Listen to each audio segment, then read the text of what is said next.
अस्सलाम वालेकुम पाकिस्तान, मुस्कुराती सुबह के साथ सभी आपकी खिदमत में हाजिर है। नए जज्बे नए उमंग के साथ मेट्रो वन पे मॉर्निंग शो मुस्कुराती सुबह विद सभी आप देखते हैं। और हमेशा हमारी कोशिश होती है कि हम जो है ज़्यादा से ज़्यादा लोगों को यहाँ पर लेकर आएँ और आपके साथ बातें शेयर करें, अवेयरनेस जनरेट करें, हेल्थ से रेलिवेंट, ख़वातीन की कुछ प्रॉब्लम से रेलिवेंट, और हमारे और बहुत सारे काम हैं जो हमारे बिजनेस कम्युनिटी भी जो जिससे बिलोंग करती हो, हम उससे भी रेलिवेंट आपसे बात करते हैं। और इस माशाल्लाह इस मॉर्निंग शो को आज काफ़ी टाइम हो गया है और हमने कोशिश की है और कोशिश करते रहना चाहिए, एक दूसरे को सहूलत प्रोवाइड करते रहना चाहिए। जब हम अपने आज स्पेशली जो मैं टॉपिक लेकर आई हूँ और उसी से रेलिवेंट एक छोटी सी बात आपसे शेयर करूँगी।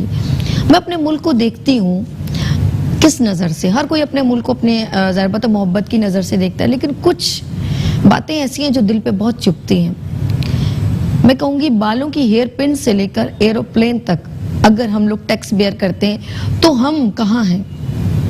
हमारे जो बच्चे हैं वो पार्क से महरूम हैं, हम कहाँ हैं?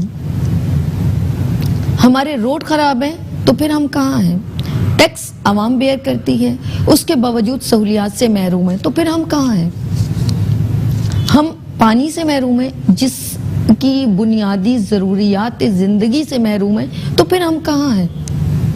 क्या हम लोग पानी के टैंकर जो 6-8 हज़ार के बेयर करें तो फिर हम कहाँ हैं? वो हम टैक्स क्यों बेयर करें?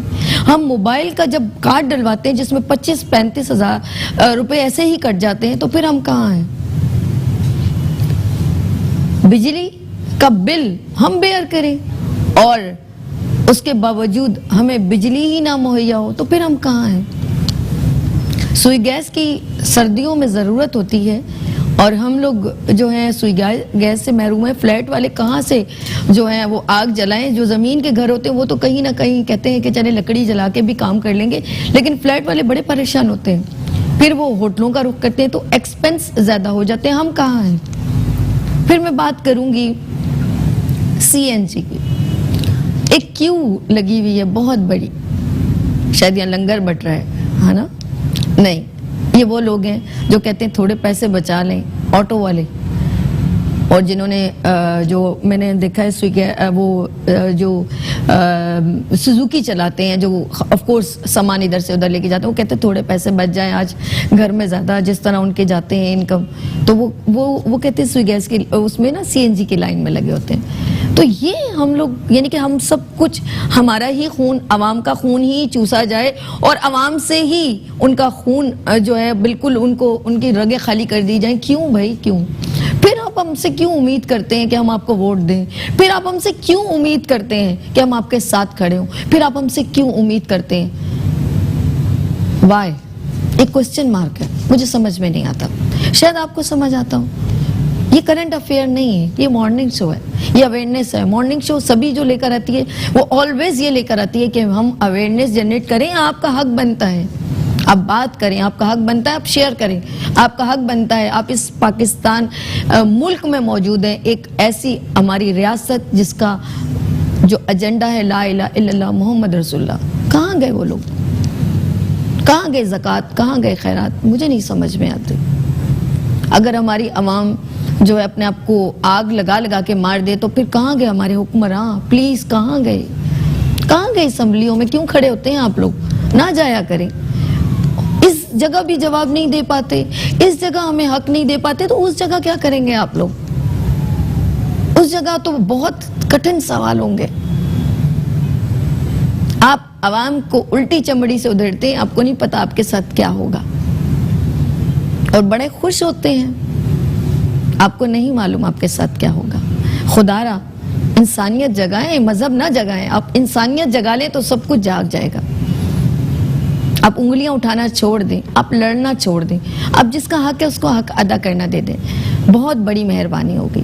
आम आवाम को मत आटा महंगा करके उनको आटे की चक्की में मत पीस दें, बराए मेहरबानी। चलें जी, ये है आज का। मैं ज़रा बहुत करती हूँ तो शायद मैं बहुत ज़्यादा अपनी जो आम आवाम के साथ शायद ज़्यादा रहती हूँ, तो आप भी रहना सीख लें फिर, कि जब मैं बहुत सारी जगहों पे जाती हूँ तो लोग रोते हैं कि आज मेरा ये ज़्यादा बढ़ गया, तो वो मेरा, आज मेरे बच्चों के स्कूल का मैं मैनेज नहीं कर पा रहे, आज मेरा रेंट नहीं मैं बेयर कर पा रहे, और कुछ लोगों को तो सैलरी टाइम पे नहीं मिलती। तो बहुत सारी बातें हैं। आज मेरे बड़े प्यारे प्यारे यहाँ पे गेस्ट मौजूद हैं, लेकिन वो भी बहुत सारी क्राइसिस से गुजर रहे हैं और अवाम ऑफ कोर्स उनसे बहुत होप्स करती है। अब वो कितनी इनकी उम्मीदों पे उतरेंगे पूरा, क्योंकि वो भी फील करते हैं आम आवाम का दुख। और इस वक्त बहुत प्यारे और बहुत ही जो है रिस्पेक्टेबल सीनियर लोग मौजूद हैं। मेरे लिए बड़े एजाज की बात है, मुस्कुराती सुबह morning show good morning Pakistan में इस वक्त मौजूद हैं। मैं सबसे पहले मिलवाऊंगी वन बाय वन, सबसे गेस्ट इंट्रोडक्शन होगा, देन फिर हम लोग बात करेंगे और आपने भी क्वेश्चन करना है क्योंकि आप मेरे साथ हैं। सबसे पहले मेरे दरमियान बहुत ही सीनियर, बहुत ही रिस्पेक्टेबल, और मैं सबसे पहले उनको कांग्रेचुलेशन, फेडरेशन में कामयाबी के बहुत शुक्रिया सर, अब बहुत बहुत मुबारकबाद, आप यहाँ पर तशरीफ लाए, शुक्रिया इसका कि आप तशरीफ लाए, बड़ा टाइम कीमती निकाला, और मुबारकबाद कि आप फेडरेशन में कामयाब। बहुत शुक्रिया। अच्छा जी, mister Mian Zahid Hussain, Sitara Imtiaz, leader Pakistan business community and business tycoon, former provincial IT minister, Sindh government, president Pakistan business intellectual former. अस्सलाम वालेकुम सर अगेन। इजाजत है सर, मेरे बहुत प्यारे आपके भी गेस्ट मौजूद हैं दोस्त, और मैं उनसे भी मिलवाती हूँ, फिर देन डिस्कस करते हैं। इस वक्त हमारे दरमियान मैं उनसे अक्सर मेरी सलाम दुआ होती रहती है, बहुत ही हम्बल, बहुत ही काइंड पर्सन है doctor Mirza Ikhtiar Baig, Sitara Imtiaz, leader Pakistan business community, former senior adviser prime minister of Pakistan, consul general republic of Yemen, former senior vice president federation of Pakistan chamber of commerce of industry. अस्सलाम वालेकुम sir. Thank you sir, thanks for coming be on show. और बिल्कुल उनके बराबर में तशरीफ रखते हैं, और जाहिर सी बात है एक बिजनेस कम्युनिटी की बात हो रही है तो सबसे थोड़े थोड़े हम लोग व्यूज़ लेंगे। तो मेरी तो उनसे फर्स्ट टाइम एक इंट्रैक्शन हुई है, नाइस पर्सन है। तो इस वक्त मौजूद हैं मिस्टर साकिब फयाज मंगू, और leader Pakistan businessman community, business community, farmer vice president federation of Pakistan chamber of commerce and industry, chairman industry association of Pakistan. अस्सलाम वालेकुम सर, कैसे हैं आप? ठीक है, ठीक ठाक। बात ऑफ कोर्स इंट्रोडक्शन मैंने आप लोगों का करवाया, और आप लोग बहुत सीनियर हैं, बड़े एजाज की बात है, मॉर्निंग शो में तशरीफ लाए, कीमती वक्त निकाला। मैंने मैसेज दिया, आपने सुना। मैं सबसे पहले मैं जो सवाल करूंगी मियां जाहिद साहब से, फेडरेशन में कामयाबी आपने हासिल कर ली, ऑफ कोर्स तमाम बिजनेस कम्युनिटी को आप लेकर चल रहे हैं, और इस वक्त लीड कर रहे हैं, मैं ये कहूँगी। क्या कहते हैं कि अब आपको लाहे अमल क्या लेकर आएंगे, क्योंकि प्रीवियस लोगों ने जो है हमारे बिजनेस के साथ, बिजनेस कम्युनिटी में किस तरह लोगों के लिए फैसिलिटेट किया, और अब आपका क्या लाहे अमल है? बिस्मिल्लाहिर्रहमानिर्रहीम। सबसे पहले तो मैं आपका शुक्रिया अदा करता हूँ और आपके चैनल का शुक्रिया अदा करता हूँ। और दूसरी बात ये कि मैं, आपने जिन जज्बात का अपने इंट्रो में इजहार किया, जो आम आदमी के मसाइल और दुख और तकलीफ़ों का जो आपने इजहार किया, मैं समझता हूँ कि वो पाकिस्तान में कमो बेश 12, 13, 14, 15 करोड़ लोगों के जज्बात की आपने सही मानों में तर्जुमानी की। पाकिस्तान की आबादी 22 करोड़ है, मगर 13, 14, 15 करोड़ के लगभग लोग जो हैं, वो जो बातें आप कर रही थी, इन्हीं मसाइल से गुजर रहे हैं और बड़ी तकलीफ़ में हैं और बड़े कर्ब में हैं। और आपका चैनल और आप खुद माशाल्लाह आपने बड़ी अच्छी गुफ्तगू की है। और जहाँ तक आपने मुझसे भी जो सवाल किया, बात यह है कि federation of Pakistan chamber of commerce and industry जो है, यानी FPCCI, ये पाकिस्तान में जितने भी ट्रेड बॉडीज़ हैं, एसोसिएशंस हैं और चैम्बर्स हैं, उन सब की मदर बॉडी है। तो तकरीबन पाकिस्तान में इस वक्त 150 के करीब एसोसिएशंस हैं, 60 चैम्बर्स हैं, तो कुछ और भी फिर ज़िलों के हिसाब से बनते रहते हैं चैम्बर्स। तो ये एक मदर बॉडी है जो सब को रिप्रेजेंट करती है। तो इस हवाले से पाकिस्तान की जो पूरी ट्रेड और इकॉनमी है, जिससे के लोगों की खुशहाली वाबस्ता है, ये उसकी तर्जुमानी करती है। तो हम भी बिल्कुल इसी कर्ब से गुजर रहे हैं जिस कर्ब से आपने अवाम का अभी आपने बात की। अब जहाँ तक हमारा ताल्लुक है कि हम क्या समझते हैं, बात यह है कि पाकिस्तान के जो इकॉनमी के मसाइल हैं, लोग कहते हैं कि जी पाकिस्तान की इकॉनमी फ़लाँ गवर्नमेंट ने ख़राब की, फ़लाँ ख़राब कर गया, फ़लाँ ये कर गया, फ़लाँ वो कर गया। बात यह है कि हमें अपना खुद एहतसाबी भी करनी चाहिए, देखना चाहिए कि पाकिस्तान के एक्चुअल प्रॉब्लम्स हैं क्या। बात यह है कि हम गुज़िश्ता तकरीबन 25-30 साल से एक वार ऑफ टेरर से गुजर रहे थे। लॉ एंड ऑर्डर के बहुत ज़्यादा हमारे मुल्क में क्राइसिस थे। इसके साथ साथ हमारे यहाँ फिर ट्रैवल एडवाइजरीज वगैरह थी, जिसकी वजह से हमारा एक्सपोर्ट का बिजनेस मुतासर था। हमारे यहाँ पिछले 20-25-30 साल से एनर्जी का क्राइसिस था, बिजली नहीं थी। पंजाब के लोग अक्सर ज़्यादा इस बात से वाकिफ़ हैं कि वहाँ 18-18 घंटे की लोड शेडिंग होती थी। कराची में 10-12 घंटे की होती थी, वहाँ 18-18 घंटे की होती थी। तो ये सारी सिचुएशन थी पहले। अब उसके बाद जब हमारे यहाँ बिजली के मसाइल हल हुए, लॉ एंड ऑर्डर के मसाइल हल हुए, तो इसके बाद ये ट्रैवल एडवाइजरी भी आपने देखा, अब टूरिज्म भी आना शुरू हुआ। तो ये जो मसाइल हैं, ये एक इंटरनेशनल जो वारफेयर चल रही थी हमारे खित्ते में, ये उसकी वजह से उसकी आफ्टर मैथ है, जिससे कि हम आज कल इस सिचुएशन से हम गुजर रहे हैं। अब यकीनन अवाम के लिए परेशानियां हैं और बहुत मसाइल हैं। अब इसके साथ साथ जो मैंने आफ्टर मैथ की अभी आपसे बात की, फिर इसमें हमारी कुछ गवर्नेंस के इश्यूज भी हैं कि हमारे यहाँ नाअहली भी है, करप्शन भी है, बेईमानी भी है। अब आप मिसाल के तौर पर अभी हम अगर हालात हाजरा के हिसाब से बात करें तो भी गैस नहीं है। आपने अभी जिक्र किया गैस का भी कि चूल्हों में गैस नहीं आ रही, या गीजर में गैस नहीं आ रही, या बलूचिस्तान में बहुत शदीद सर्दी होती है, या नॉर्दर्न एरियाज में तो गैस नापेद हो गई। अच्छा, अब गैस बाहर से इंपोर्ट हो सकती है, वो हमने बर वक्त उसका तखमीना नहीं लगाया कि इस साल सर्दी कितनी पड़ेगी, सर्दी का सीजन कितना लंबा होगा, उस हिसाब से हम गैस इंपोर्ट कर लें, वो गैस नहीं मंगाई गई। इसी तरीके से हमारे यहाँ भी आपने देखा कि टमाटर का बहरान पैदा हुआ, या चीनी का बहरान, आटे का बहरान। ये सारी चीज़ें जो है ना, ये लैक ऑफ गवर्नेंस है। इसमें इतना ज़्यादा कोई इकॉनमी का दखल नहीं है जितना लैक ऑफ गवर्नेंस का दखल है। इन चीज़ों को अगर सही तरीके से मैनेज किया जाए, और अभी अगर आप देखें एक नई आफत आने वाली है जिससे शायद अवाम आगाह नहीं है, वो टिड्डी दल की जो है वो एक आफत आने वाली है कि जिससे अब आने वाली जो हमारी फसलें हैं उनके बारे में जो इंटरनेशनल सर्वेज हैं वो ये बता रहे हैं कि पाकिस्तान में इस साल उसका बहुत बड़ा हमला होने वाला है। क्यों? कि वो हमने पेस्टिसाइड का उसका बर वक्त बंदोबस्त नहीं किया, उसके अंडे जो है वो हमने मारे नहीं है। तो अब वो एक बहुत बड़ी आफत जो है वो हमारी फसलों के ऊपर आने वाली है। तो उससे हमारी फसलें, इस साल भी हमारी कॉटन की फसल तकरीबन 30% खराब हुई, अगले साल शायद इससे भी ज़्यादा ख़राब हो। इसी तरीके से हमारी गेहूं की फसल भी ख़राब हुई। तो ये सारे जो गवर्नेंस के इश्यूज हैं उनकी तरफ भी मैं समझता हूं कि हमारी गवर्नमेंट या गवर्नमेंट के फंक्शनरीज जो हैं वो अपना सही तरीके से जो उनके फ़राइज़ हैं वो अंजाम नहीं दे रहे। बाकी तो खैर बहुत बड़ी बड़ी बातें हैं जो शायद अवाम को इस तरीके से बारीक बातें हैं जो शायद समझ भी ना आए। अब जैसे इम्पोर्ट और एक्सपोर्ट की बातें हैं, अगर हमारा मुल्क 10 अरब डॉलर की एक्सपोर्ट मजीद कर लेता तो ये आज जो हम क्राइसिस की बात करते हैं, महंगाई की बात करते हैं, रुपया डिवैल्यू हुआ या डॉलर की कीमत बढ़ी और उसकी वजह से 40% के करीब महंगाई का सैलाब आया, 14% इन्फ्लेशन रेट बढ़ा, मार्कअप रेट बढ़े, ये सारी की सारी जो है ये जो खराबियां एक एक करके हम देख रहे हैं ना आवाम को जो नजर आ रही हैं, इसकी बुनियादी माँ क्या है, इनकी जड़ क्या है? इनकी जड़ ये है कि ये हमारे यहाँ अगर 10 अरब डॉलर की भी एक्सपोर्ट हम मजीद करते, 23 अरब डॉलर की हम कर रहे हैं एक्सपोर्ट, अगर हम वो 33 की कर लेते तो ये क्राइसिस बिल्कुल ना होता। जो जैसे हालात अच्छे चल रहे थे वैसे ही अच्छे चल रहे होते और हम दुनिया में एक्सेल कर रहे थे, वो करते रहते, मजीद आगे बढ़ते। तो ये 10 अरब डॉलर की एक्सपोर्ट क्यों नहीं हुई? इसके लिए गवर्नमेंट ने प्लानिंग क्यों नहीं की? 23 से 33 अरब क्यों नहीं कर पाए हम? असल मसला यही है कि इस अब फेडरेशन इसमें क्या करेगी? फेडरेशन इसमें ये करने जा रही है कि हम इसके लिए पूरा एक रिसर्च डेवलपमेंट का एक पूरा सिस्टम और एक निज़ाम कायम कर रहे हैं। हम गवर्नमेंट के साथ पूरी तरीके से एंगेज हो रहे हैं, गवर्नमेंट को हम काबिल अमल वो हकाइक बता रहे हैं। जैसे अभी मैंने आपके गोश गुजार किए कि भाई हमें हमारा जो मसला है वो सिर्फ और सिर्फ एक्सपोर्ट है। अगर आप एक्सपोर्ट को 23 से 33 अरब पहला माइलस्टोन अगर आप कर लेते हैं तो ये आप जितने दलदर अवाम देख रहे हैं, महंगाई का सैलाब है, बेरोजगारी का सैलाब है, तो आपको पता है 14 लाख के करीब लोग बेरोजगार हुए हैं पिछले 1-1.5 साल में और अभी मजीद होने जा रहे हैं।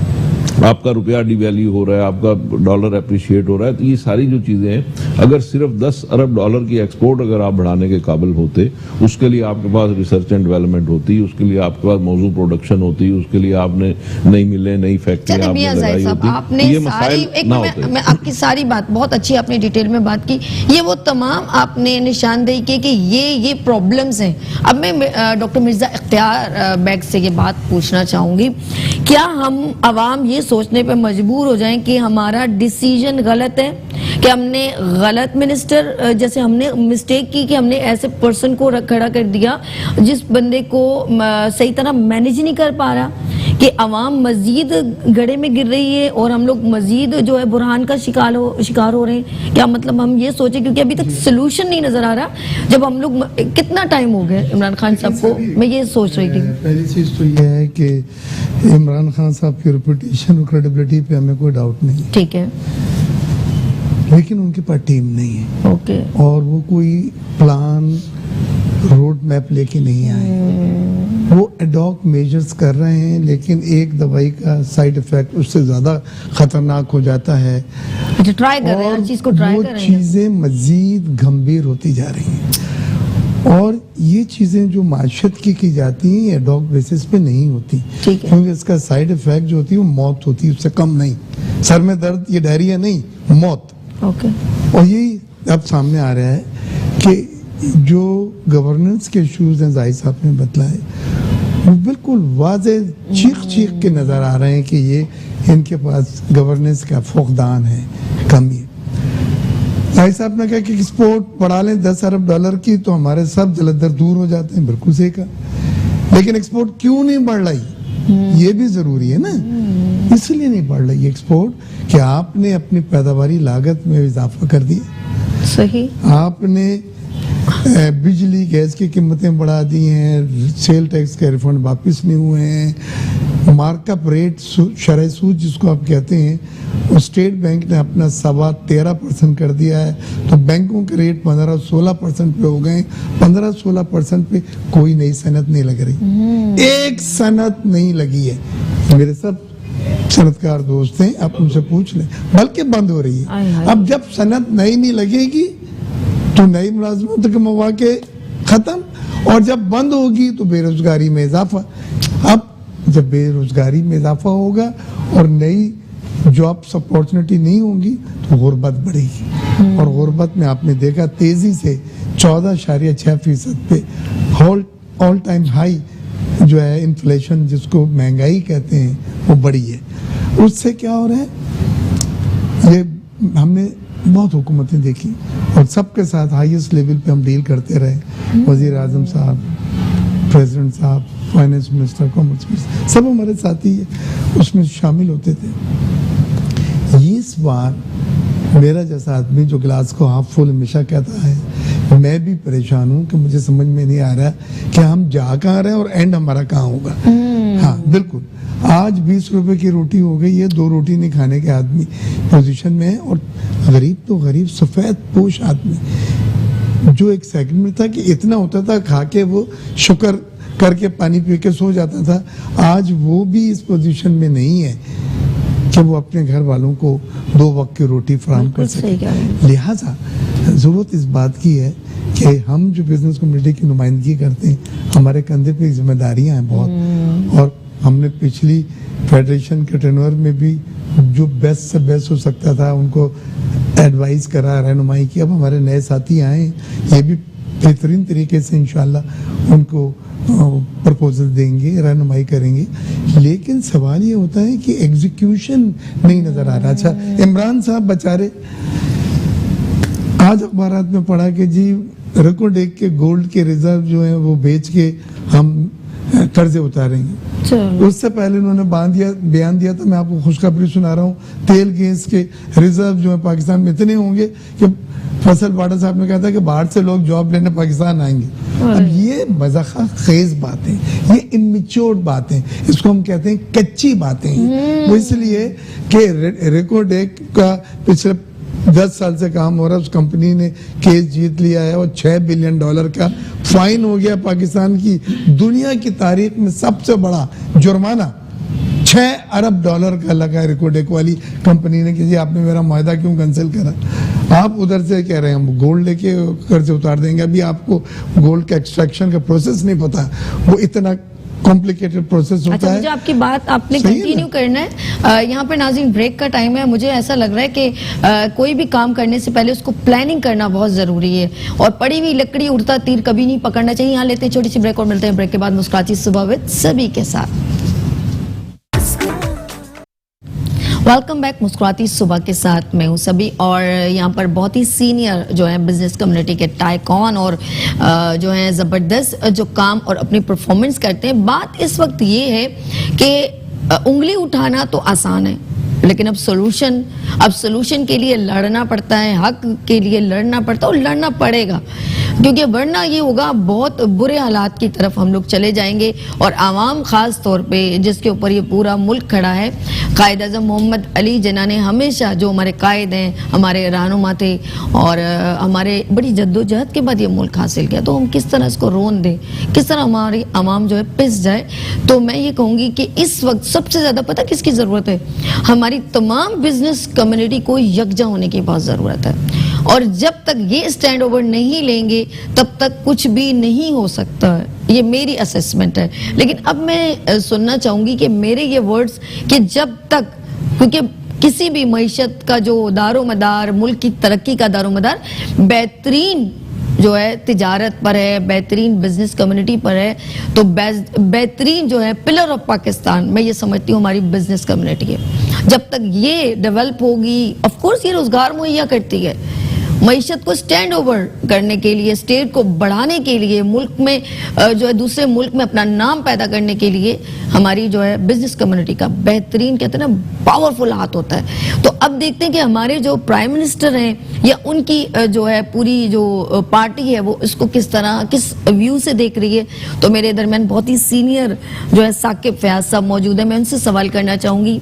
आया कि क्वेश्चन तो ये हो रहे हैं, अभी इन्होंने मेंशन किया कि ये प्रॉब्लम्स फेस करें, सोल्यूशन क्या सोचते हैं आप, क्या होना चाहिए?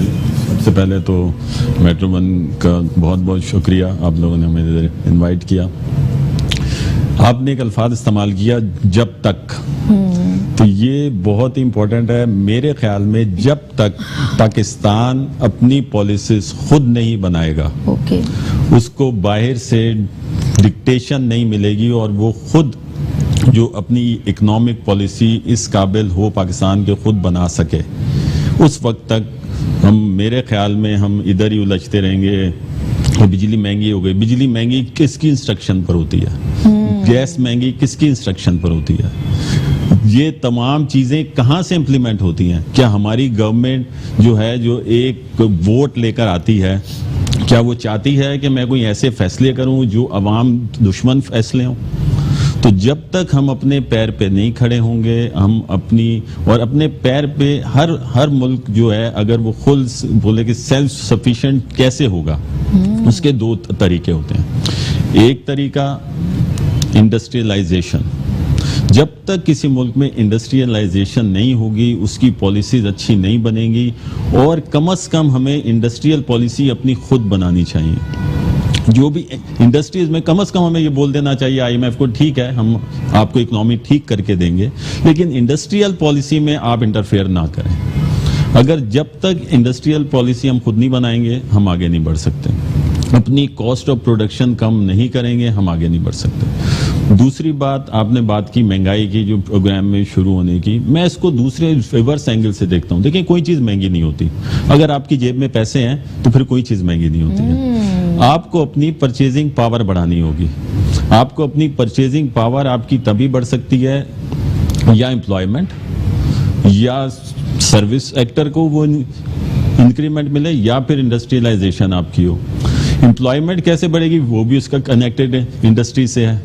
जब तक आपकी इंडस्ट्री स्ट्रांग होगी तो आपकी एम्प्लॉयमेंट बढ़ जाएगी। इंडस्ट्री स्ट्रांग होगी तो जैसे मियां जाहिर हुसैन साहब ने बात की, आपकी एक्सपोर्ट नहीं बढ़ सकती है। सही। आपके लिए कॉलर है, बात कर लें उनसे, फिर आप कंटिन्यू कीजिएगा। अस्सलाम वालेकुम जी। हमारे दरमियान या रेगुलर कॉलर।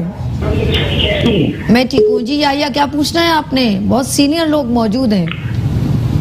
बिल्कुल, इन सबको सलाम। और ये क्योंकि हमारा भी बिजनेस कम्युनिटी ताल्लुक है, तो मैं यही कहूँगा कि ये तो बात करें बिल्कुल सही कर रहे हैं। देखिए, जब हम अपनी पॉलिसीज नहीं बनाते, हम उतार लेते हैं पॉलिसीज को, बिजनेस में कोई शामिल अमल नहीं किया जाता। तो श्याम भाई बैठे, सही मैंने अपने श्याम भाई को सलाम और श्याम भाई को मैंने बहुत बहुत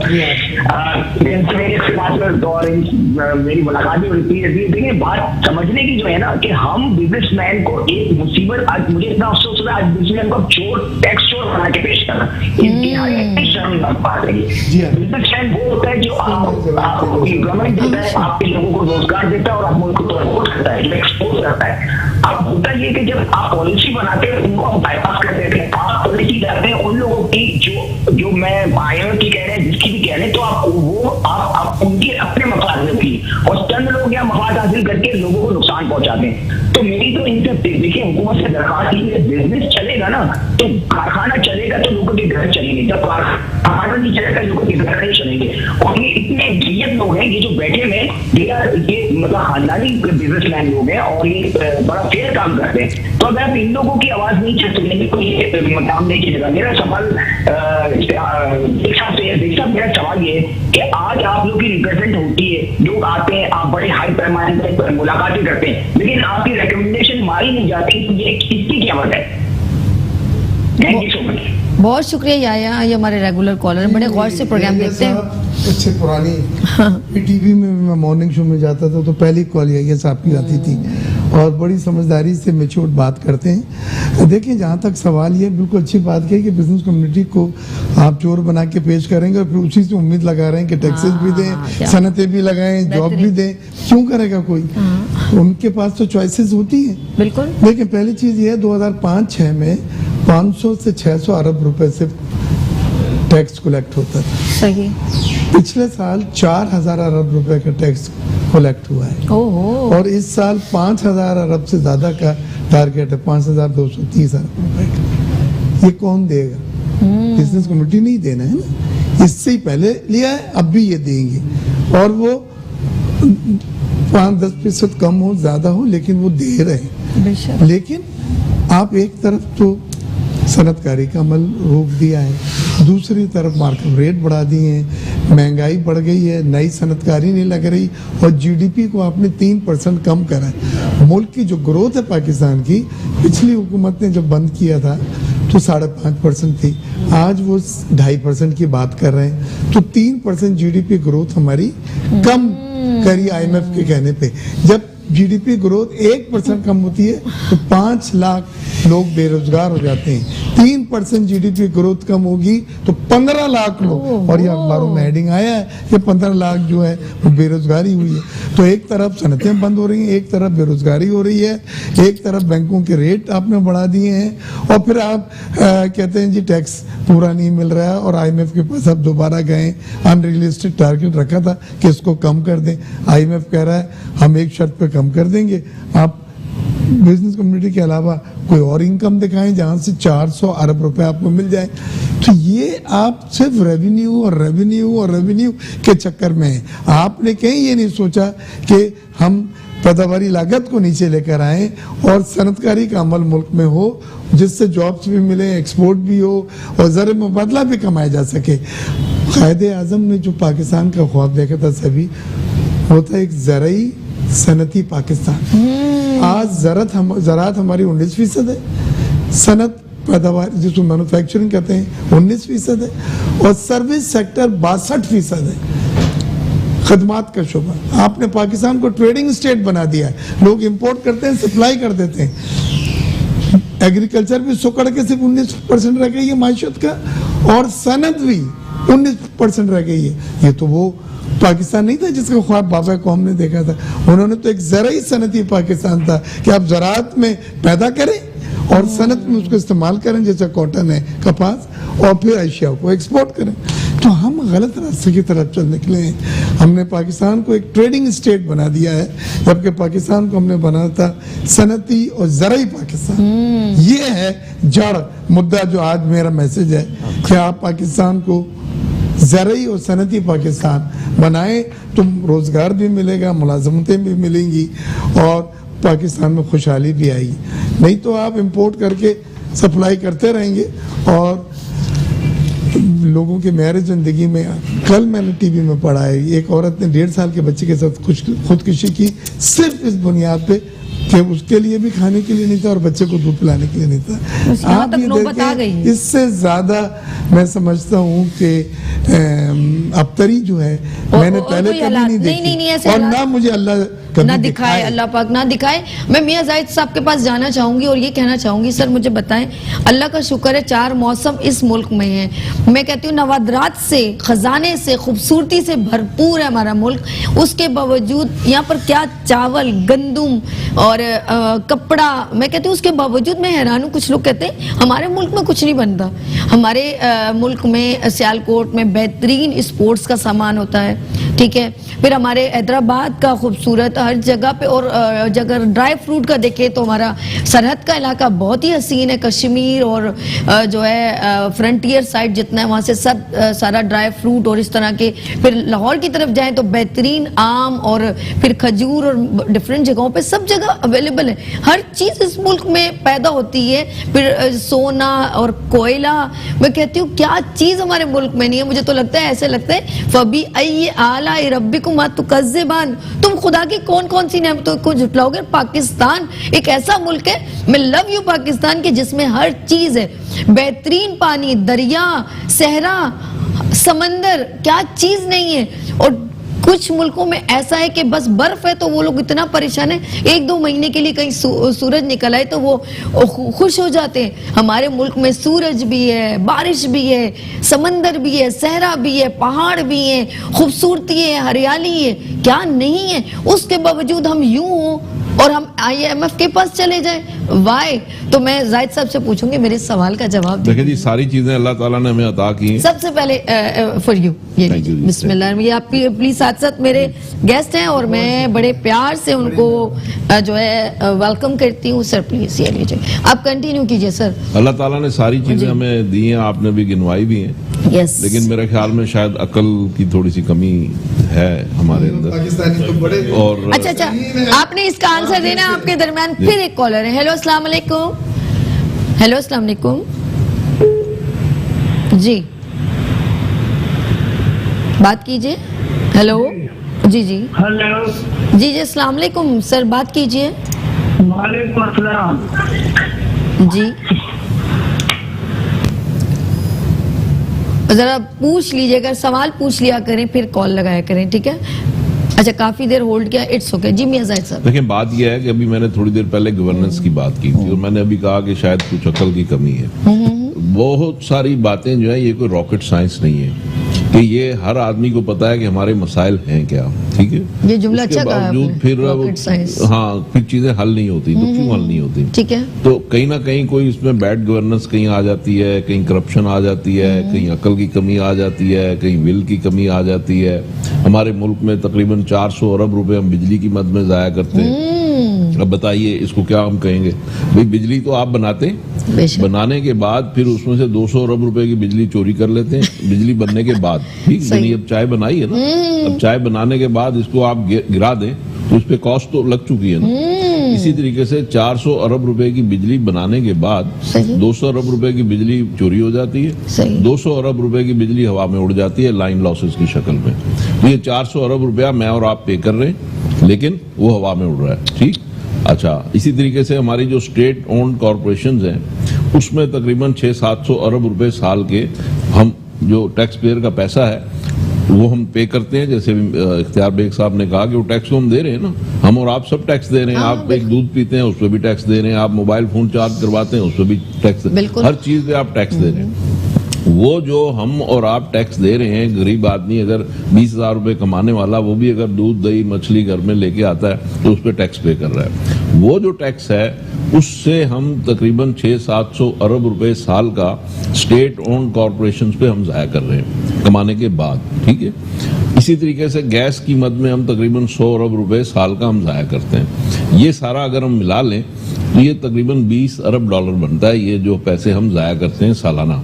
पानी भी जाया करते हैं, बहुत सारी चीजें। तो बात यह है कि ये इसलिए मैंने कहा कि अकल की कमी है। अब 20 अरब डॉलर जो है, यही अगर हम बचा लें, इसमें से 10 अरब भी बचा लें, ठीक, तो क्या होगा कि हमें ये जो 10 अरब डॉलर हमें सऊदी अरब से या कतर से या टर्की से मांगने पड़े तो शायद वो ना मांगने पड़ते। IMF से हमें 6 अरब डॉलर का पैकेज मिला, उसमें से अभी तक हमें 1-1.5 अरब डॉलर आया, तो शायद वो हमें ना मांगना पड़ता।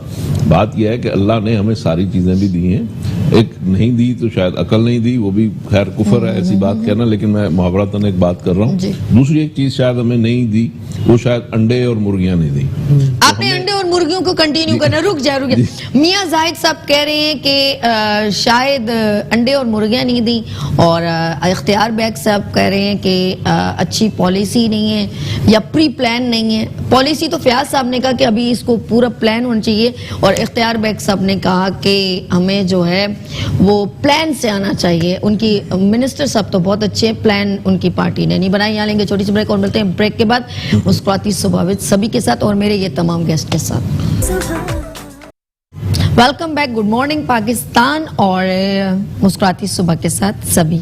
और बात हो रही है, वैसे एक बुरी बात भी नहीं की मेरे गेस्ट ने, मियां जाहिद साहब ने, कि मुर्गी और अंडे, और अच्छी बात है, हमें कम से कम असली अंडे खाने को तो मिलेंगे। चाइना ने तो वो भी 2 नंबर शुरू कर दिए, तो कम से कम ये सेफ साइड है। लेकिन हम लोग उनकी जानिब चलते हैं और पूछते हैं। वेलकम अगेन सर, और बताइए आपने क्या बात की कि भाई हमारे जो स्ट्रेटजी लोगों ने बताई है कि अब मुर्गियां रखें और अंडे, ये क्या बताया है सर? देखिए, बात यह है कि हमारे मुल्क की जो इकॉनमी या हमारे मुल्क की जो गुर्बत और इसके जो मसाइल का हल ढूंढा जा रहा है, वो अगर मुर्गी और अंडे में ढूंढा जा रहा है, ठीक है, या वो उसमें ढूंढा जा रहा है कि वो क्या कहते हैं शेल्टर होम्स जो बना रहे हैं प्राइम मिनिस्टर साहब, या लंगर्स में अगर उसका हल ढूंढा जा रहा है, तो मैं समझता हूँ कि ये प्राइम मिनिस्टर का गलत इस्तेमाल किया जा रहा है। प्राइम मिनिस्टर हमारे मुल्क की वो शख्सियत है जो पूरी दुनिया में एक हीरो के तौर पे समझे जाने और पहचाने जाते हैं। बेशक। तो एक हीरो को हम इस तरह से स्पॉइल कर रहे हैं तो हमारा दिल दुखता है, इसलिए मैंने ये बात की। तो हमारे प्राइम मिनिस्टर की बहुत सारी सक्सेस स्टोरीज है। अब बात क्या है कि उस शख्सियत को अगर हमने मुर्गी और अंडे के लिए इस्तेमाल करना है, तो फिर हम क्या कर रहे हैं और हमारा क्या विजन क्या है? एक बात यह है कि दुनिया वैल्यू एडिशन पे जा रही है, ठीक। हमारी जो इकोनॉमी है वो 335 अरब की इकोनॉमी थी, जो सुकड़ के 260 अरब डॉलर पे आ गई है 335 से, ठीक है। 70 अरब डॉलर जो है हमारी इकोनॉमी से ये 1-1.5 साल में निकल गया है। बात यह है कि हमें तो वैल्यू एडिशन पे जाना है। 335 अरब की डॉलर की जो इकोनॉमी थी, अब उसको 400 अरब की होना चाहिए था। हम उस तरफ जाने की बजाय हम इस तरफ जा रहे हैं, जो कि बिल्कुल एक गलत इस्तेमाल है। सही। जब तक आप अपनी इकोनॉमी का साइज नहीं बढ़ाएंगे, ना तो आपको टैक्स मिलेगा, ना आप ये पुल बना सकेंगे। मतलब मुर्गी और अंडे से मतलब ये है कि फिर आप ये पुलों को बनाना भूल जाएं, फिर आप वेलफेयर स्टेट को आप भूल जाएं, फिर आप हॉस्पिटल्स बनाना भूल जाएं, फिर आप बिजली की सप्लाई को आप भूल जाएं, फिर आप पत्थर के जमाने में चले जाएं। तो बात यह है, वैल्यू एडिशन का मतलब क्या होता है? वैल्यू एडिशन का मतलब ये होता है कि अवाम की जिंदगी में सहूलत लाएं। और वो सहूलत कैसे लाई जा सकती है? जब अपनी खाम माल रॉ मटेरियल को आप वैल्यू ऐड करके, मिसाल के तौर पे अंडा ही है, अंडे को आप वैल्यू ऐड करके उससे ऐसी प्रोडक्ट्स बनाएं कि जो 10 रुपए का अंडा है वो 100 रुपए का हो जाए। तो this is the value addition. तो जब आप ये करेंगे, इसी तरह हमारा कॉटन है, कॉटन को हम उसमें इतनी वैल्यू एडिशन करेंगे जैसे बांग्लादेश कर रहा है।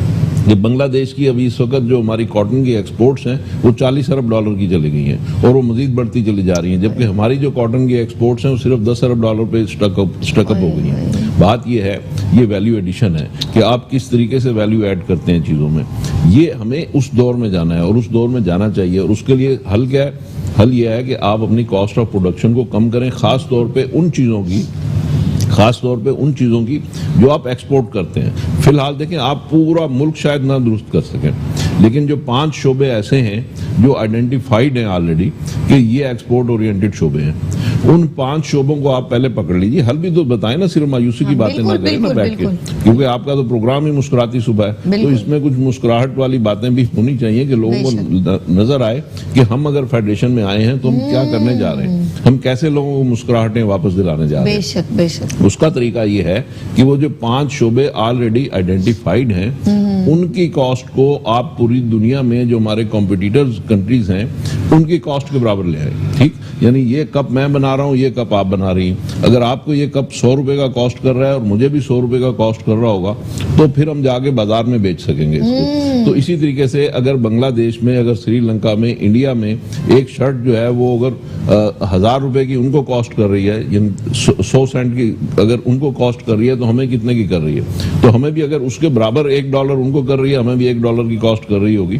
तो फिर हम दुनिया में मुकाबला कर सकेंगे। लेकिन अगर मुझे $2 की कॉस्ट कर रही हो इंडिया को $1 की कॉस्ट कर रही हो तो इसका मतलब है मैं अपना माल नहीं बेच सकता। हाँ। तो इसलिए फिलहाल बाकी सब शोबों को छोड़ के 5 शोबे जो एक्सपोर्ट फोकस ओरिएंटेड करना है पड़ेगा।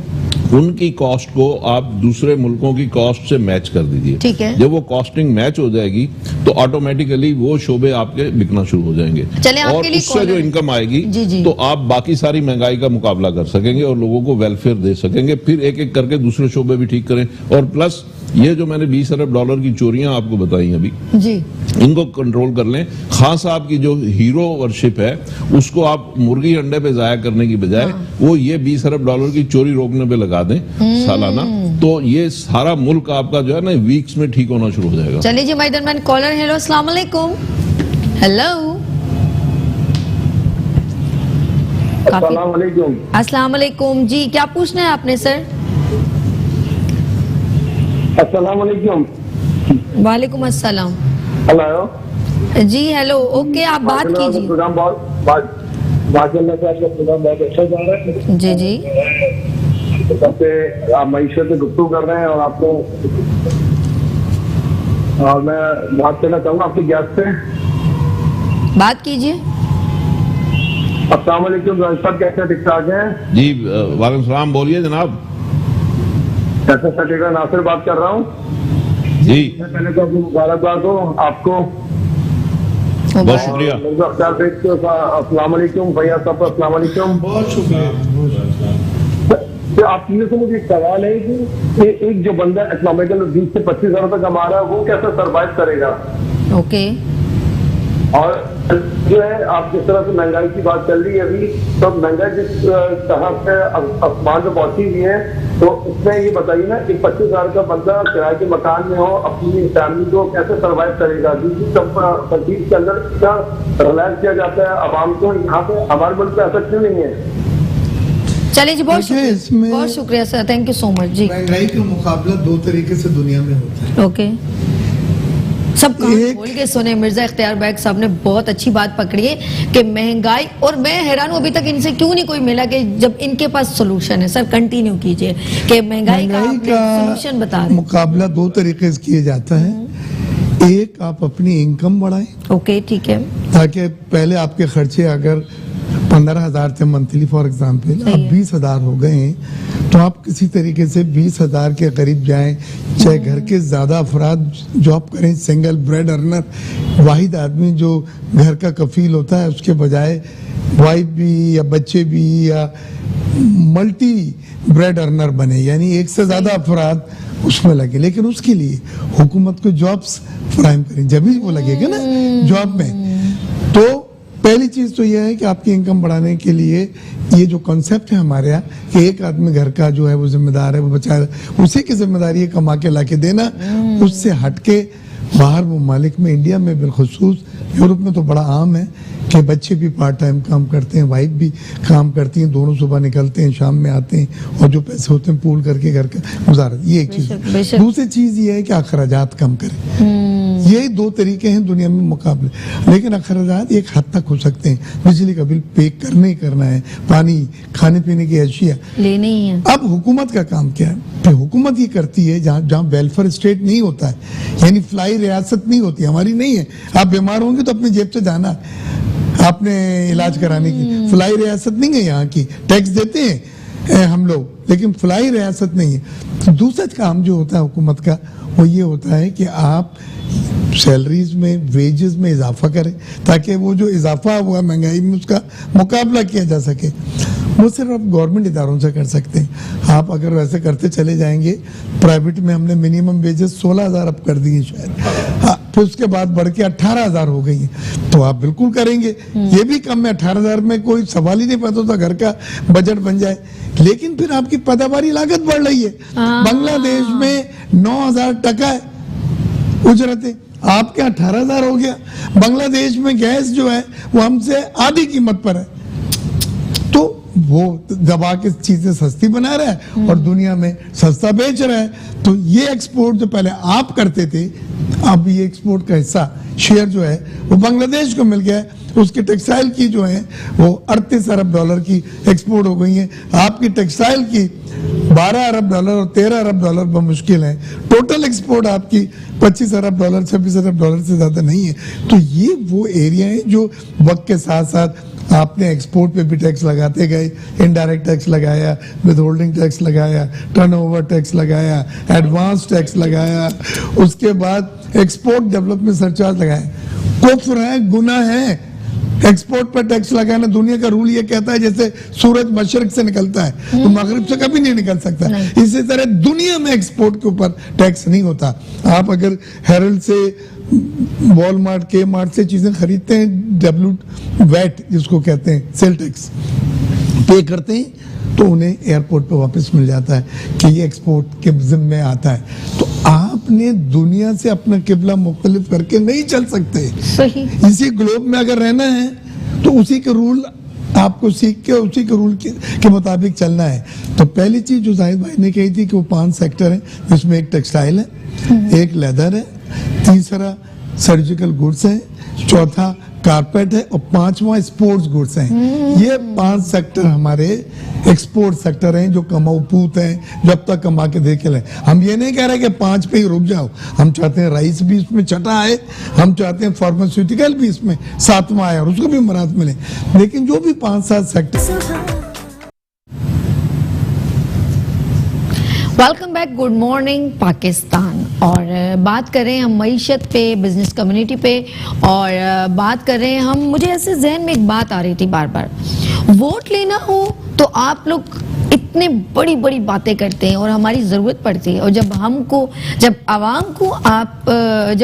को ज़रूरत पड़ती है आपकी, तो आपके पास 101 एक्सक्यूजेस होती हैं। लाइक पिछली हुकूमत ने ये किया और अभी हम इस बुरहान से निकल जाएंगे, और लॉट्स ऑफ थिंग आपके पास होती हैं।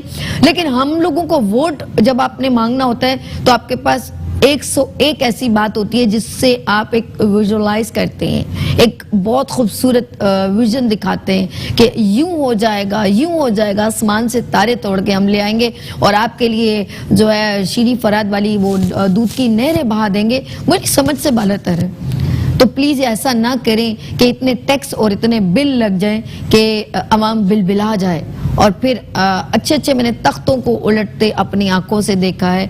तो प्लीज मैं ये कहूंगी, रिक्वेस्ट करूंगी कि ऐसा ना हो कि अवाम जो है वो अभी मरने की दहाने पे तो खड़ी हो गई है। डॉक्टर मिर्जा इख्तियार बेग जिस तरह कह रहे कि अब खुदकुशी का जो है रेशो बढ़ गया। तो मियां जाहिद साहब और इस वक्त मेरे दरमियान मौजूद हैं साकिब फयाज साहब और मिर्जा इख्तियार बेग साहब। ब्रेक से पहले, क्योंकि ऑफ कोर्स डॉक्टर मिर्जा इख्तियार बेग जो है कंटिन्यू करेंगे उन्हीं बात को जो आप कर रहे थे। Please sir. खुलासा कर जी सर, आज इतनी देर सैर हासिल गुफ्तगू जो हुई है उसका एक मैसेज चला जाए। पहली चीज तो ये है कि मेरी इमरान खान साहब मैं खुद पसंद करता हूँ, लेकिन उनसे रिक्वेस्ट है कि वो ग्राउंड रियलिटी समझ के रियलिस्टिक बात शुरू करें, पहली चीज। दूसरी चीज ये है कि आप मुल्क में जॉब्स के लिए जो आपने कहा था 1 करोड़ हम देंगे और 50 लाख मकान बनाएंगे, कोई रोड मैप नहीं था। ये आप नहीं दे सकते जब तक नई सनतें न लगी। सनतें रुक गई हैं बल्कि बंद हो रही हैं। लिहाजा आप मार्कअप रेट स्टेट बैंक के कम कराएं जो उन्होंने वादा किया था, और बैंक के लैंडिंग रेट शरह सूद जो है वो कम कराएं तो लोग सनतकारी करेंगे। 15-16% पे नहीं होंगे, सिंगल डिजिट 8-9% के ऊपर सनतकारी होती है, उसके आगे दरवाजे बंद हो जाते हैं। और एक आम आदमी की मेयारी जिंदगी के लिए आप खुदारा आप बात करते हैं रियासत मदीना की, आप बात करते हैं फलाई रियासत की। हमें आप सिर्फ 2 वक्त की रोटी आला पाकिस्तान दे दें उस गरीब आदमी को जिसके 3-4 बच्चे हैं घर में, और वो शाम में जब आता है तो लटका हुआ मुंह उसका होता है, क्योंकि इतने पैसे नहीं हो सकते कि सबका पेट पूरा करे। हम मेक ए विश फाउंडेशन, आखिरी जुमला कह के बात खत्म करता हूँ, हमारा एक इदारा है, उन बच्चों की ख्वाहिशें पूरी करता है जो डॉक्टर जवाब दे चुके होते हैं, और ये 8-10 साल से है। तो 10-15 हज़ार एक विश उसकी जो हमने पूरी की है, मेरे रूंटे खड़े हुए थे और आंखों से आंसू।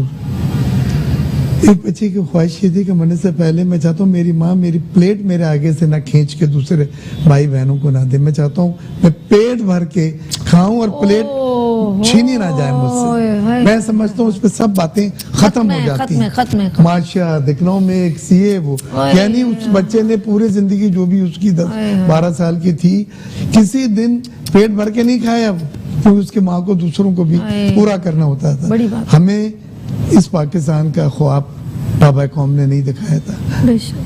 हमें पाकिस्तान एक था जो ज़राई सनती पाकिस्तान हो और हम ज़राअत में भी खुद कफील हो और उस अशिया को न सिर्फ हम अपने लिए पूरा करें, गेहूँ चावल कपास सब्जियां फ्रूट, बल्कि हम अपने खित्ते में फूड सिक्योरिटी के तौर के ऊपर सप्लाई कर सकें और वो पाकिस्तान आ सकता है। थोड़ा सा आपको मुड़ के देखना कि क्या हम सही जा रहे हैं। इस वक्त का पाकिस्तान जो है वो ट्रेडिंग स्टेट है, इंपोर्ट किया आगे सप्लाई कर दिया, बीच में अपना कमीशन ले लिया, ना जॉब ना टैक्स दिया ना और कोई हेडेक है, आराम से सो रहे हैं आप। ये नहीं है वो पाकिस्तान। जो मुल्क जिन्होंने तरक्की करें, कोरिया ने, चीन ने, जापान ने, अब इंडिया भी वो 7% जीडीपी ग्रोथ के साथ, बांग्लादेश 6% ग्रोथ के साथ जो आगे जा रहे हैं। बांग्लादेश तो इन्होंने ट्रेडिंग स्टेट नहीं बनाई अपने मुल्कों को, इन्होंने सनत को मजबूत किया और ज़राअत को, खुदारा ज़राअत को ये पकड़ लें। बिल्कुल बिल्कुल। 5 मिलियन बेल कम है, 2.5 बिलियन डॉलर की इंपोर्ट करनी पड़ेगी। तो 2.5 बिलियन डॉलर आपको एकदम से निकल गया, ये जमीन से खोल सकते। आखिरी चीज वही पसीना, वही सूरज, वही फर्टिलाइजर, वही मेहनत किसान की आपको मिलता है 1 एकड़ के ऊपर 35 मन। ठीक है। इंडिया और दूसरे ममालिक खत्ते में 1 एकड़ पे लेते हैं 65 मन से 70 मन यील्ड पैदावार। आप नए बीज नहीं दरियाफ्त कर सके, अब भी वो आप 20 और 30 बस साल मुझे जहाँ तक लग रहा है वो जो है ना वो चीज़ें। प्री प्लान काम नहीं हुआ। हमारे इधर मैंने कॉलर है, मैं उसके बाद चलूंगी फयाज साहब के पास। साकिब फयाज वेट करें, मैं उनका भी सवाल लूंगी। जी अस्सलाम वालेकुम। हेलो अस्सलाम वालेकुम रहमतुल्लाहि व बरकातहू। वालेकुम अस्सलाम व रहमतुल्लाहि व बरकातहू। जी क्या पूछना है मैम आपने? ये महंगाई के बारे में आपकी बात हो रही है, मैं सुन रही हूँ और मुझे बहुत अफसोस इस बात का हो रहा है कि इतना अच्छा मुल्क पाकिस्तान हमें अल्लाह ताला ने दिया है, अपनी रहमत से दिया है और इसमें ये सोने की चिड़िया है, इसमें हर चीज मौजूद है। लेकिन हमारी जो आवाम है और हमारे जो लोग हैं ना वो बेईमान है, वो झूठ बोलते हैं, बेईमानी करते हैं, दगाबाजी करते हैं। अगर ईमान चले और शराबत से काम करे, ईमानदारी से काम करे, झूठ न बोले और कानून हमारा सख्त हो तो ये सारा मुल्क हमारा बहुत अच्छा चल सकता है। लेकिन ये हमारे लोग नहीं चाहते हैं कि हम ही हो, हमारे राज हो, हम ही कमाए, हम ही राज करें, हम ही बादशाह बने। हम ये बातें जो है ना ये लोगों को खराब करती हैं। और क्या नाम है, हमारा मुल्क तो ऐसा जन्नत का टुकड़ा बन सकता है अगर आवाम सही हो जाए तो। अगर आवाम ईमानदारी से काम करे, अगर आवाम जो है झूठ बोलना छोड़ दे, अगर हमारे हुक्मरान सही रास्ते में हो तो हमारा मुल्क तो वाकई हकीकत में। बहुत शुक्रिया मेरी बहन। बस एक जज्बात हैं जिसको जो अपने फ्लोइंग में बोल रही है और ये वही लोग हैं, जैसे मैं कह रही हूँ ना आवाम बिलबिला जाएगी, ये वही आवाम है जो यहाँ से बात कर रही है, वो तकलीफ में है और बिल्कुल बिलबिलाई भी आवाम है। उसका हल भी जी। है जो ये मेरी बहन ने जी जी ये हम जो कह रहे हैं कि ये बेईमानी और ये सारी करप्शन हाँ, इधर फैली हुई है, corruption, एक्चुअली हम लोग ओन नहीं करते पाकिस्तान को। हम लोगों को चाहिए हम उसको ओन करें। और ये जो सारा फिर ये जो महंगाई है, जो महंगाई की बात की वो इन्होंने, ये इसके बड़ा वो अफसोस हो मुझे। देखिए महंगाई भी जो है ना 2 तरीकों से उसके ऊपर काबू पाया जा सकता है। एक आपकी परचेजिंग पावर बढ़ी है और दूसरी गवर्नमेंट बहुत सारी चीज़ों पे सब्सिडाइज कर दे। अगर वो आपकी मेडिकल पे, आपकी तालीम के ऊपर, आपके दूसरे अखराजात के ऊपर, आपकी ट्रांसपोर्ट के ऊपर सब्सिडाइज कर दे तो भी उसके ऊपर काबू पाया जा सकता है। अब जब सब्सिडाइज वो करेगी तो उसके लिए उसको रेवेन्यू भी चाहिए। जब रेवेन्यू चाहिए तो उसको टैक्स नेट बढ़ाना होगा अपना। जब तक वो अपना टैक्स नेट नहीं बढ़ाएगी उसको उन अखराजात के ऊपर खर्च करने के लिए उसके पास पैसे नहीं होंगे। टैक्स नेट बढ़ाने की जो सबसे मेन पॉइंट है, क्यों लोग नहीं आते टैक्स नेट पे, क्योंकि जो एग्जिस्टिंग टैक्स पेयर है उसके साथ गवर्नमेंट का सलूक अच्छा नहीं है। मैं एक लाइटर मोड में बात करना चाहूँगा, आपकी ये मुस्कुराती सुबह है थोड़ी सी उसमें, कि अगर आप पहली बहू लाती हैं अपने घर में, उसके साथ अच्छा सलूक नहीं करेंगी तो दूसरे बेटे के लिए कोई रिश्ता नहीं देगा आपको। अरे वाह। तो आप टैक्स नेट में जो एग्जिस्टेंट लोग हैं उनको आप थोड़ा सा रिलीफ दें, उनको इज्जत दें, तब लोग दूसरे लोग भी टैक्स नेट में आएंगे और उनको भी हौसला होगा। अगर आप उनके खिलाफ ऑडिट करेंगे, शो कॉज इशू करेंगे, उन्हीं को गिरफ्तार करेंगे, उन्हीं से पूछेंगे आप चोर हैं, चोर का आप उसके ऊपर इल्जाम लगाएंगे, तो कोई भी दूसरा शख्स जो है वो फिर देखेगा कि यार इनका ये हाल है जो एग्जिस्टिंग है, तो मैं क्यों आऊं। गवर्नमेंट बहुत कोशिश कर रही है लोग और टैक्स में आए, छोटे ट्रेडर्स को कोशिश कर रही है, लेकिन वो इस खौफ की वजह से यहाँ पर नहीं आ रहे। दूसरी बात, एग्रीकल्चर, हमारा मुल्क एग्रीकल्चर मुल्क है, और जो ये 5 सेक्टर की इन्होंने बात की, हमें उससे आगे बढ़ना होगा। अगर हम फूड्स आइटम की एक्सपोर्ट के ऊपर तवज्जो देंगे, उसकी कॉस्ट ऑफ प्रोडक्शन हमारी कम होगी। अभी आपको पता है एक सर्वे के मुताबिक 30 to 40% सिर्फ फसल की कटाई में हमारा तमाम क्रॉप वो वेस्ट हो जाती है। कितनी मर्तबा हमें टमाटर जो कितना एक मर्तबा महंगा होता है, उसके ऊपर हमें उसकी फसल के ऊपर बुलडोजर चलाना पड़ जाता है। हमारे कितने फ्रूट्स ऐसे हैं जो हम लोग उसको इस्तेमाल ही नहीं कर सकते और उधर ही ज़ाया हो जाते हैं वो।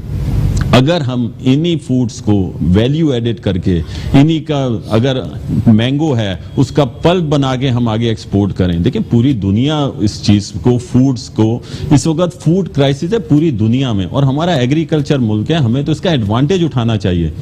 हमें उसकी कॉस्ट, जो प्रोडक्शन जो हमारी है उसकी जो पर हेक्टर है उसको बढ़ाना चाहिए। जब तक हम वो नहीं बढ़ाएंगे हम तरक्की नहीं कर सकते। देखें अब जो भी ये इंडस्ट्रीज हैं और जो एक ऑन गोइंग प्रोसेस है वो चल रहा है, हम दूसरी तरफ आना पड़ेगा, हमें एग्रीकल्चर की तरफ सोचना पड़ेगा। हमें अपने फार्मर को इतना रिलीफ करें, इतना उसको अवेयरनेस दें, इतनी उसको एजुकेशन दें कि वो नई टेक्नोलॉजी पर आए। नई टेक्नोलॉजी वो खुद नहीं लाएगा, गवर्नमेंट को सब्सिडाइज करना पड़ेगा। अगेन वही गवर्नमेंट को सब्सिडाइज करना पड़ेगा। ये कोई भी छोटा किसान या कोई भी छोटा फार्मर वो ये नहीं करेगा कि मैं नई टेक्नोलॉजी के ऊपर एक्सपेरिमेंट भी करूं, उसके पास इतनी कैपेसिटी नहीं है ना, उसके पास इतना वो नॉलेज भी नहीं है, तो वो ये नहीं कर सकता। हमें उसको आगे बढ़ाना होगा और हमें उसको हेल्प करनी होगी। और अगर हम एक एग्रीकल्चर इनकलाब इस मुल्क में ले आएंगे तो हमारे मुल्क की लोग मिसालें देंगे। और जो वो बात थी कि यहाँ पे लोग पढ़ने आएंगे, नौकरियां ढूंढने आएंगे, और वो सारे ख्वाब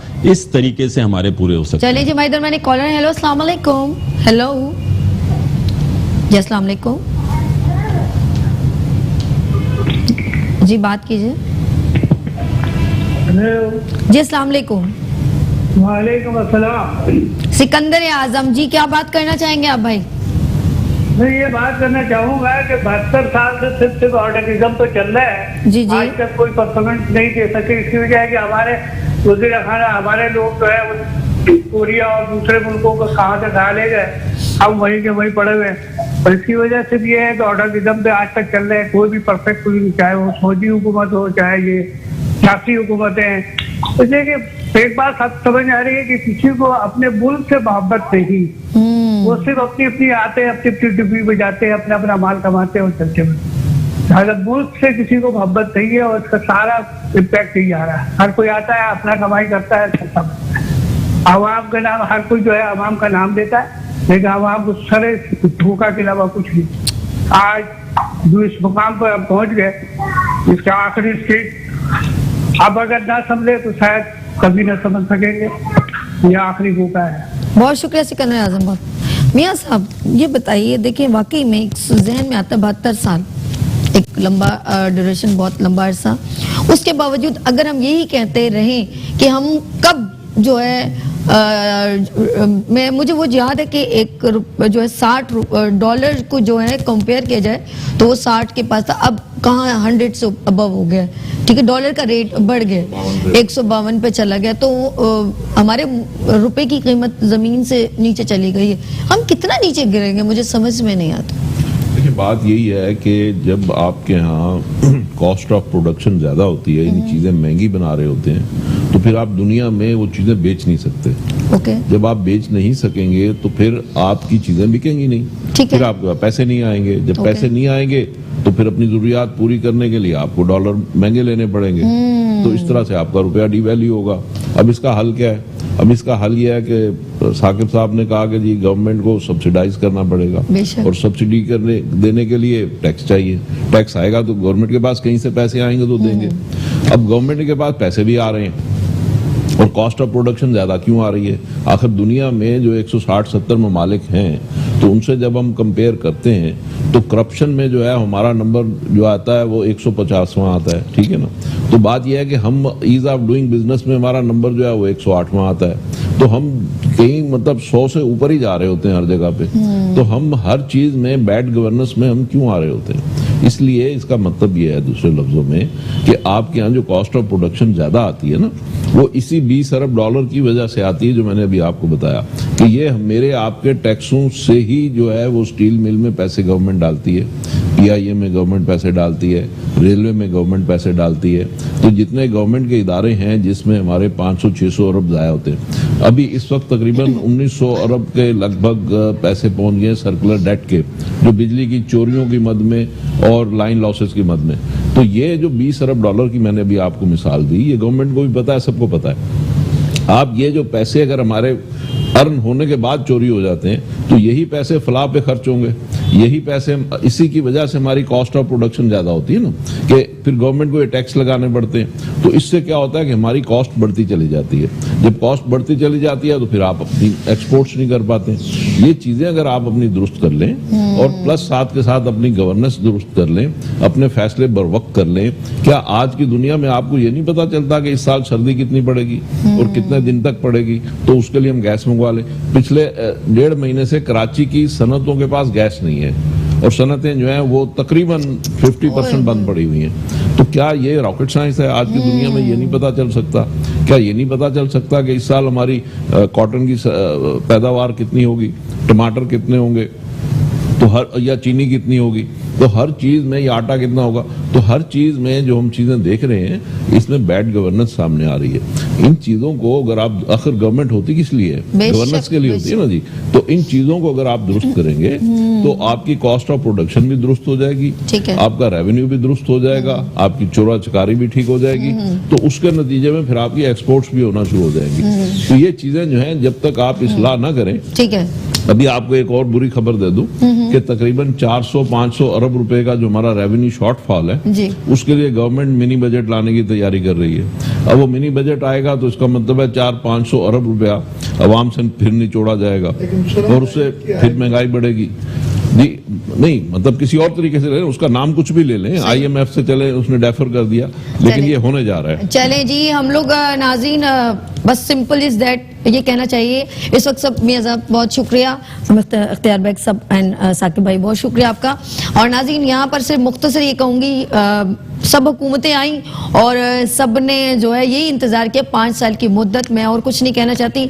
मैं सिर्फ रिक्वेस्ट करूंगी, अब बहुत अच्छे हमारे प्राइम मिनिस्टर, बस बनी गला से बाहर निकले और हेलीकॉप्टर से नीचे उतरे और बड़े मेहरबानी आम आवाम का जो है करीब से देखें कि वो किस कर्ब और तकलीफ में। यहाँ लेंगे छोटी सी ब्रेक और मिलते हैं ब्रेक के बाद मुस्कुराती सुबह सभी के साथ।